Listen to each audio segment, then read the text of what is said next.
Bwana Yesu asifiwe. Tumsifu Yesu Kristo.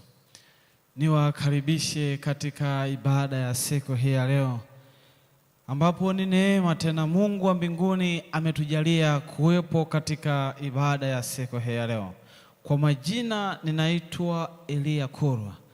Niwakaribishe katika ibada ya siku hii ya leo, ambapo kichwa cha somo kinasema wale kenda wako wapi? Tuombe.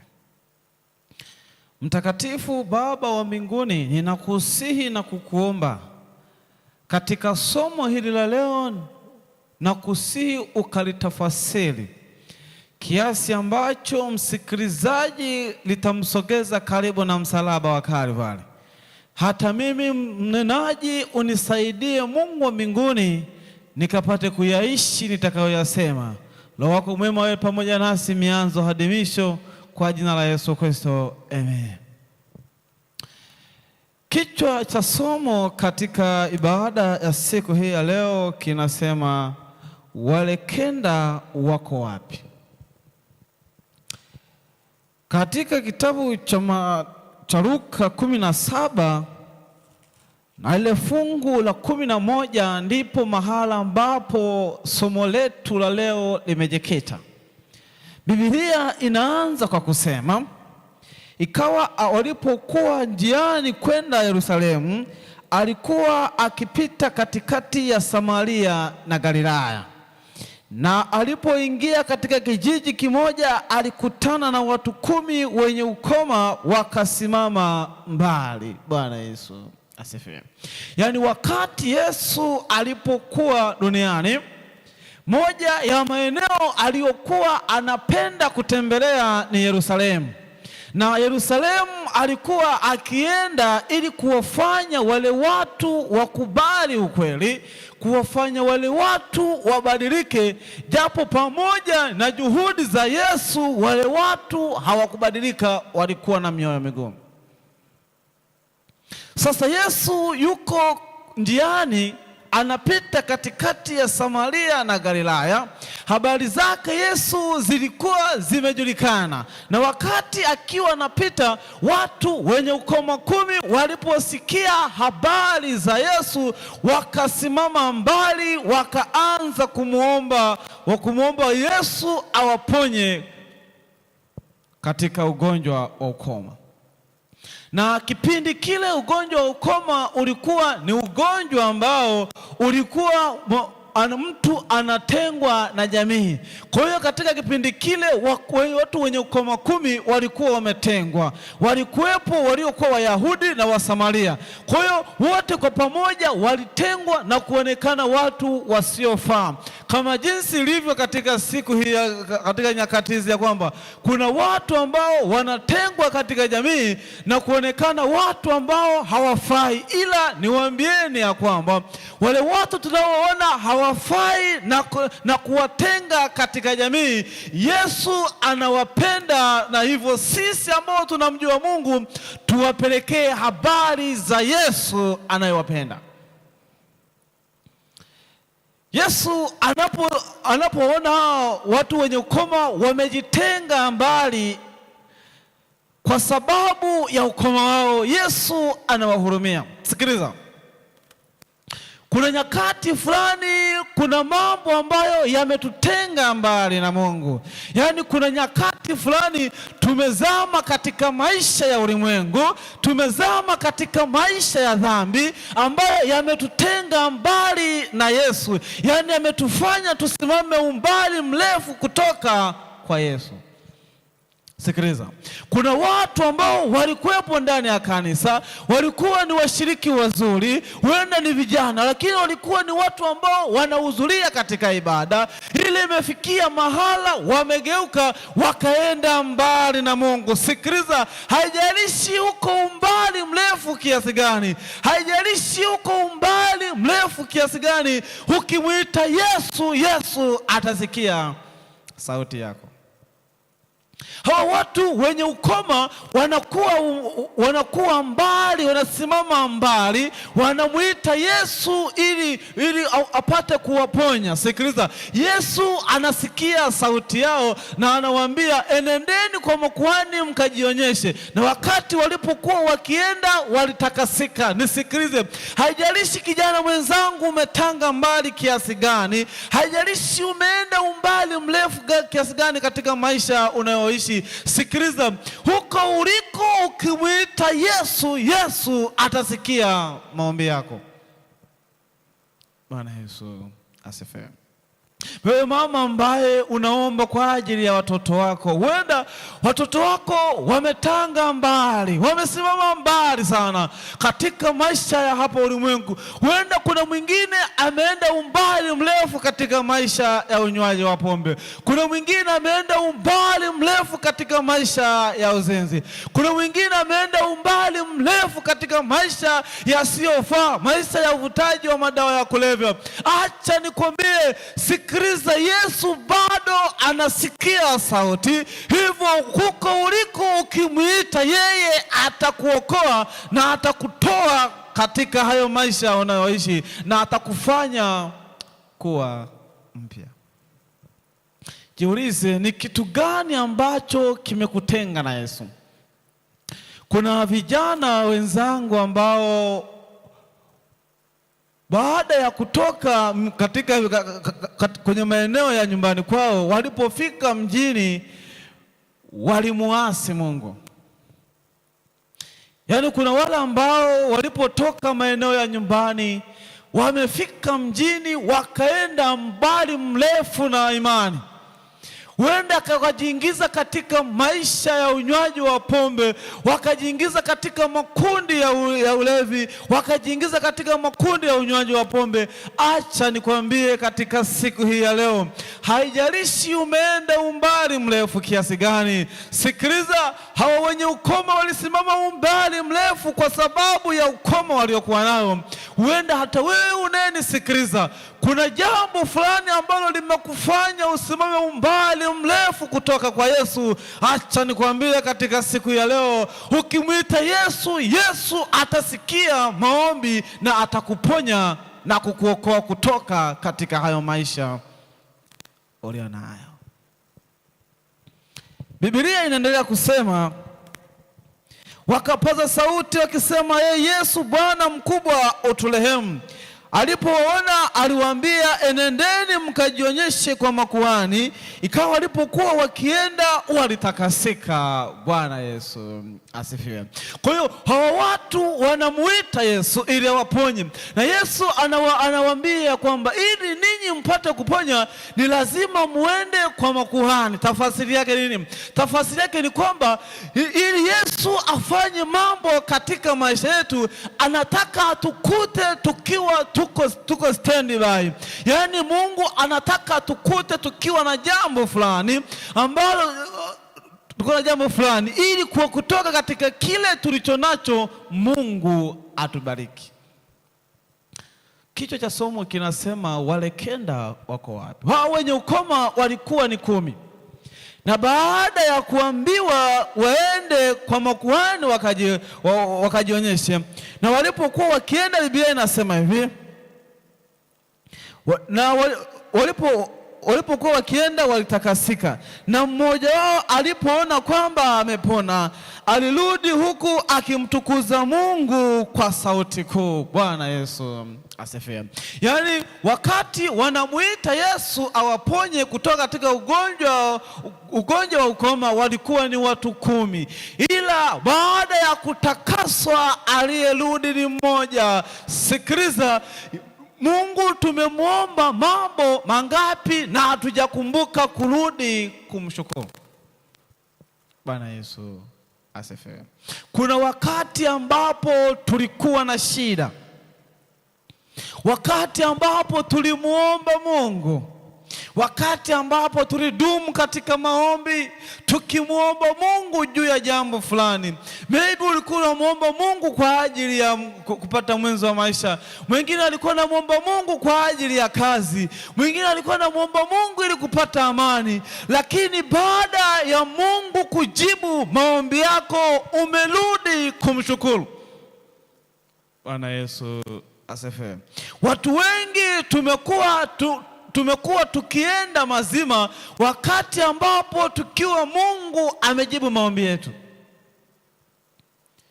Msamaria mmoja ndiye aliyerudi ili kumshukuru Mungu. Sikiza, Biblia inasema kwamba mmoja wao alipoona ya kwamba amepona alirudi huku akimtukuza Mungu kwa sauti kuu.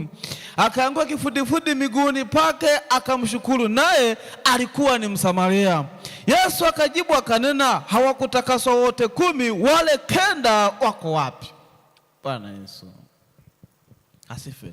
Hili ni swali la Yesu akiuliza, mlikuwa 10 ila umerudi peke yako, wale 9 wako wapi? Na ndivyo ambavyo Mungu pia anauliza katika siku hii ya leo, ya kwamba wakati fulani ulikuja ukiomba kwa ajili ya watoto wako, wakati fulani ulikuja ukiomba kwa ajili ya ndoa yako, wakati fulani ulikuja ukiomba kwa ajili ya uchumi, wakati fulani ulikuja ukiomba kwa ajili ya kupata ajira. Na je, baada ya kupata ajira na baada ya Mungu kujibu maombi yako ulirudi kumshukuru? Bwana Yesu asifiwe. Watu wengi tumekuwa Mungu anapojibu maombi haturudi kumshukuru. Ngoja nikwambie ya kwamba inatupasa wale tunaomfahamu Mungu kumrudishia Mungu sifa na utukufu. Sikiliza, kitendo cha kulala na kuamka mzima ni sababu tosha ya wewe kumshukuru Mungu. Nasikilize, tunaishi katika ulimwengu ambao unalala mzima, unaamka viungo vya mwili havifanyi kazi. Tunaishi katika ulimwengu ambao unalala mzima, unaamka hauoni.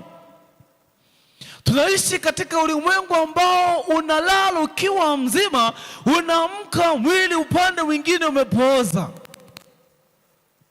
Sikiliza, tunaishi katika ulimwengu ambao unalala ukiwa ni mzima, unaamka miguu haifanyi kazi. Nisikilize, unapopata nafasi ya kuamka ukiwa mzima, sikiliza, viungo vya mwili wako vinafanya kazi vizuri. Sikiliza, hiyo ni sababu tosha ya kumshukuru Mungu. Bwana Yesu asifiwe. Nisikilize, wewe umebarikiwa kuwa na familia. Mungu amekubariki una familia. Mungu amekubariki una watoto. Mungu amebariki maisha yako. Nisikilize, inatupasa kuwa watu wa kushukuru hata katika mambo yaliyo madogo. Bwana Yesu asifiwe. Huyu Msamaria ndiye pekee ambaye amerudi kumshukuru Mungu. Ni mara ngapi umeenda kumshukuru Mungu kwa ajili hata kwa kupatia miguu isiyochoka? Bwana Yesu asifiwe. Nisikilize, inatupasa kumshukuru Mungu kwa mambo tulionayo, huku tukimwomba kwa mambo tunayohitaji. Bwana Yesu asifiwe. Nisikilize, yaani tunahitaji kumshukuru Mungu kwa kila jambo analolifanya katika maisha yetu. Yaani katika mibaraka yote ambayo Mungu anatubariki, inatupasa kumshukuru, huku tukimwomba jambo lingine ambalo ndilo hitaji letu. Sikiliza, tusiwe watu wa kulaumu kila siku. Yaani kuna watu ambao tumebarikiwa kuwa na afya njema, ila hata ile kumwambia Mungu ninakushukuru umenilinda kuanzia Januari mpaka sasa hivi mwezi wa 3, tunashindwa kumwambia Mungu asante. Badala yake tumekuwa ni watu wa kulalamika. Ngoja nikwambie, inakupasa kutenga muda kumwambia Mungu asante. Nisikilize, wale 9 wako wapi? Yesu anauliza. Huenda umekuwa mojawapo ya wale watu wale 9. watu wasiokuwa na shukrani. Na Biblia inasema katika Timotheo 3 kwamba mojawapo ya dalili ya watu wa siku za mwisho ni watu wasiokuwa na shukrani. Kwa hiyo katika siku ya leo Mungu anatamani kuona watoto wake ambao wanarudisha sifa na shukrani katika maisha yao. Unaporudisha sifa na shukrani kwa Mungu, tafasiri yake ni kwamba umetambua kila ambacho Mungu amefanya katika maisha yako, umeheshimu kila ambacho Mungu amebariki katika maisha yako, umetambua ya kwamba Mungu yeye ndiye mtoaji katika maisha yako. Ngoja nikwambie katika siku hii ya leo,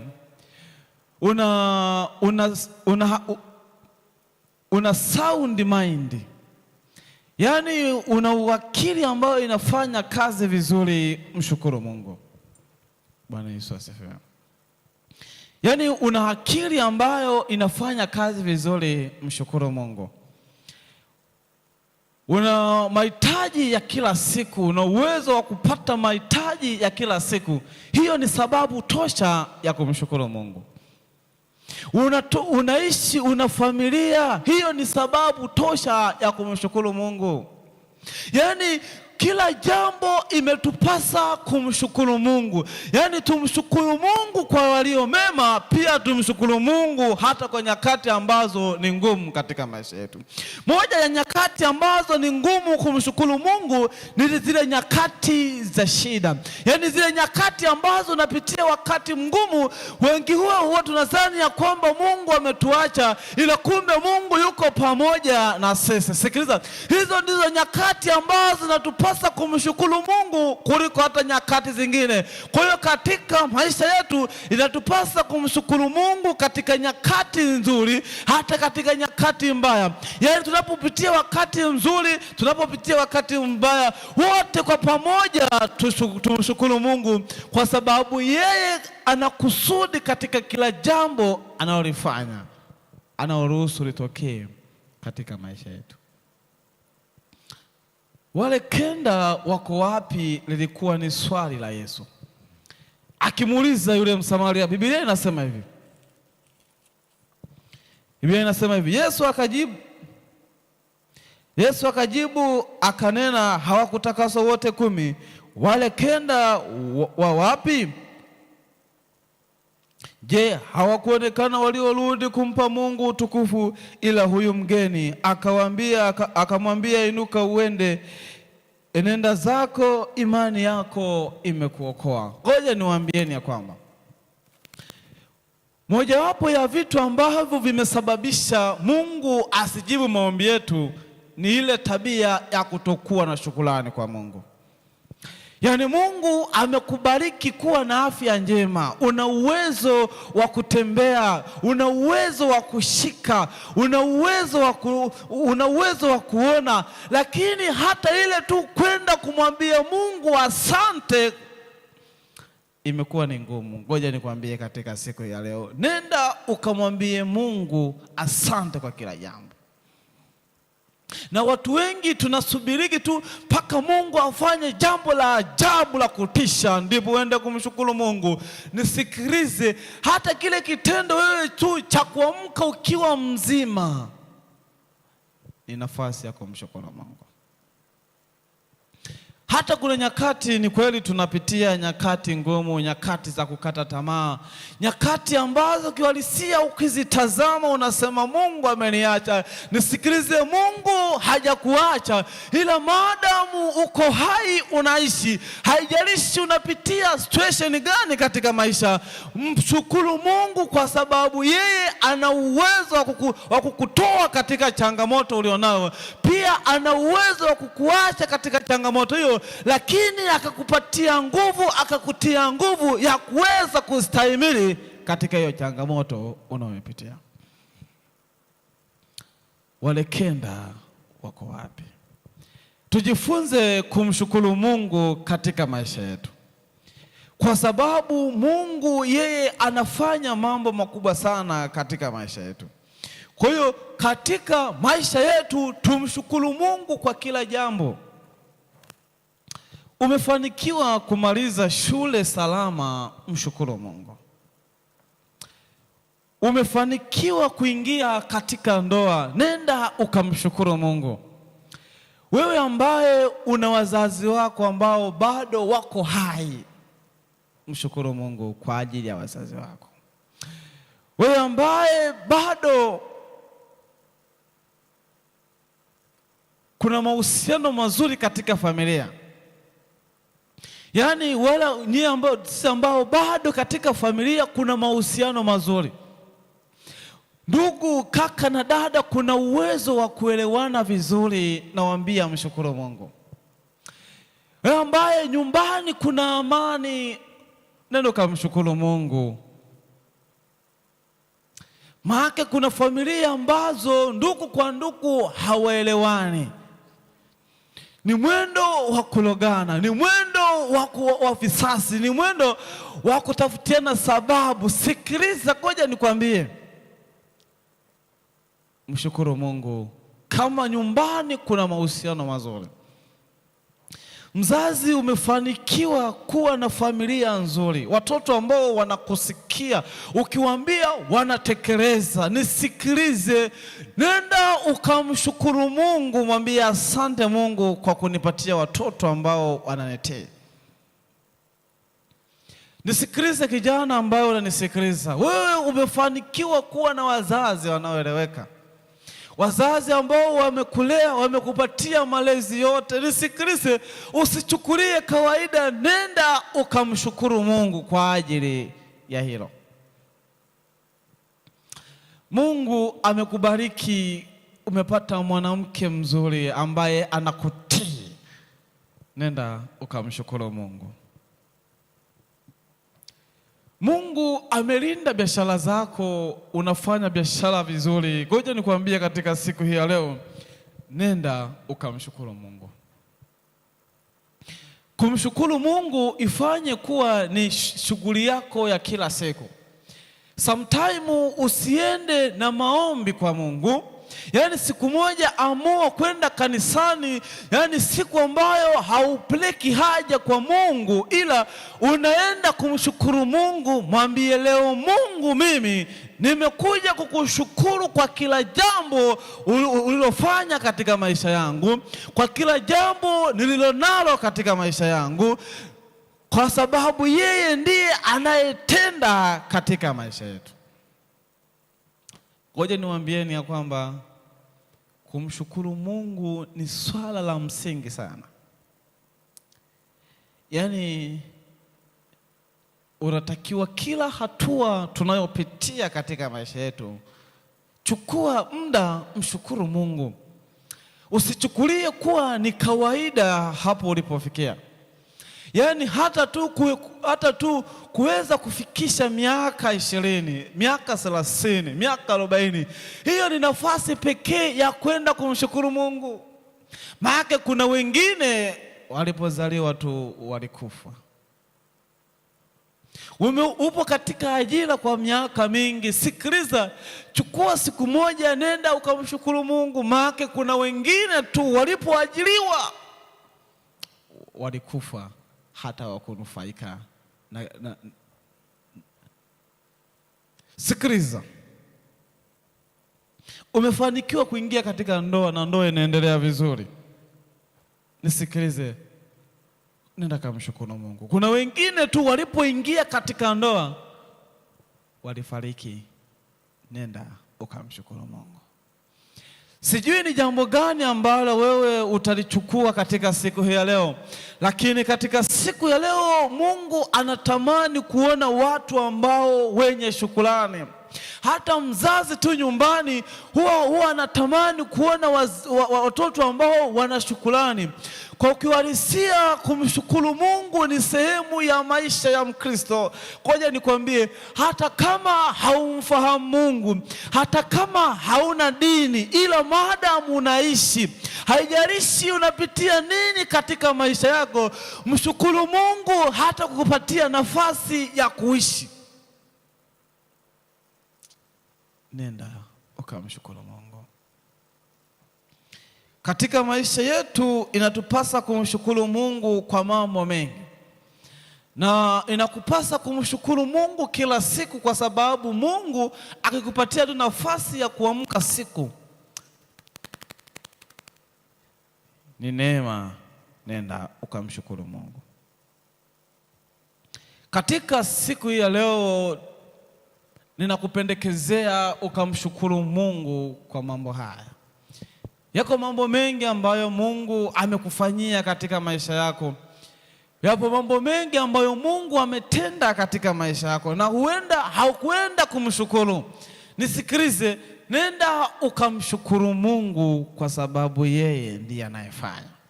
Nisikilize, nenda ukamshukuru Mungu katika siku hii ya leo.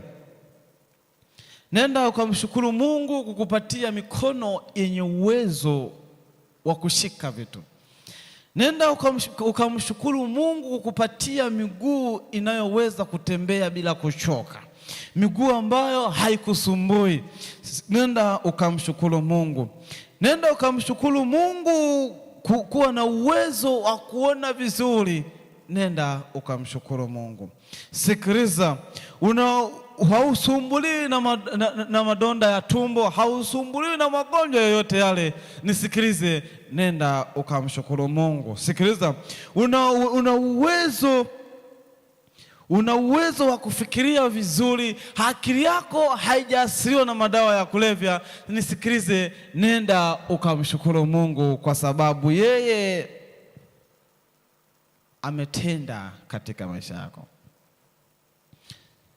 Nenda ukamshukuru Mungu kwa kukupatia tu nafasi hata ya kumfahamu yeye. Maana kuna watu ambao hawamfahamu Mungu na wanaishi maisha ya taabu sana.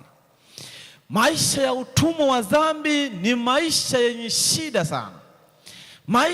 Moja ya maisha ambao ni utumwa, maisha ya dhambi ni utumwa. Mungu amekupatia uwezo wa kumtambua, na yeye amekutoa katika maisha ya utumwa wa dhambi. Nenda ukamshukuru Mungu. Mshukuru Mungu kwa kila jambo, mshukuru Mungu kwa kila kitu ambacho Mungu amekufanikisha katika maisha yako. Mungu wa mbinguni atubariki sana. Mungu anatamani kuona watu wanaobadilika. Tuende tukawe watu ambao tunamshukuru Mungu, tunashukrani kwa Mungu. Shukrani kwa Mungu ni mojawapo ya sehemu ya Mkristo. Mungu wa mbinguni atubariki sana. Somo la leo ni linasema wale kenda wako wapi? Wakati Yesu atakapouliza wale kenda wako wapi, sikiliza, jitahidi uwe miongoni mwao wale watakaokuwa wamemrudishia Mungu sifa na utukufu, wale watakaokuwa wamerudi kumpa Mungu sifa na utukufu, wale ambao watamtukuza Mungu na kumshukuru kwa kila jambo. Yaani wakati swali hili linapoulizwa, uwe miongoni mwa wale watakaokuwa wamerudi kumpatia Mungu sifa na utukufu. Huyu Msamaria anakuja kumpa Mungu sifa na utukufu kwa sababu alirejesha thamani yake. Nisikilize, Mungu anapotubariki anarejesha thamani zetu upya katika maisha yetu. Nenda ukamshukuru Mungu kwa kila jambo, na Mungu wa mbinguni awabariki kwa jina la Yesu Kristo. Amen. Kwa kufunga ibada tuombe. Asante Baba wa mbinguni, tunakusihi na kukuomba utusaidie kuwa na moyo wa shukrani. Msaidie msikilizaji aliyesikiliza somo la leo, na naomba ukambariki. Naomba pia Mungu wa mbinguni tusaidie kuwa na roho ya kuwa na shukrani kwa jina la Yesu Kristo. Amen.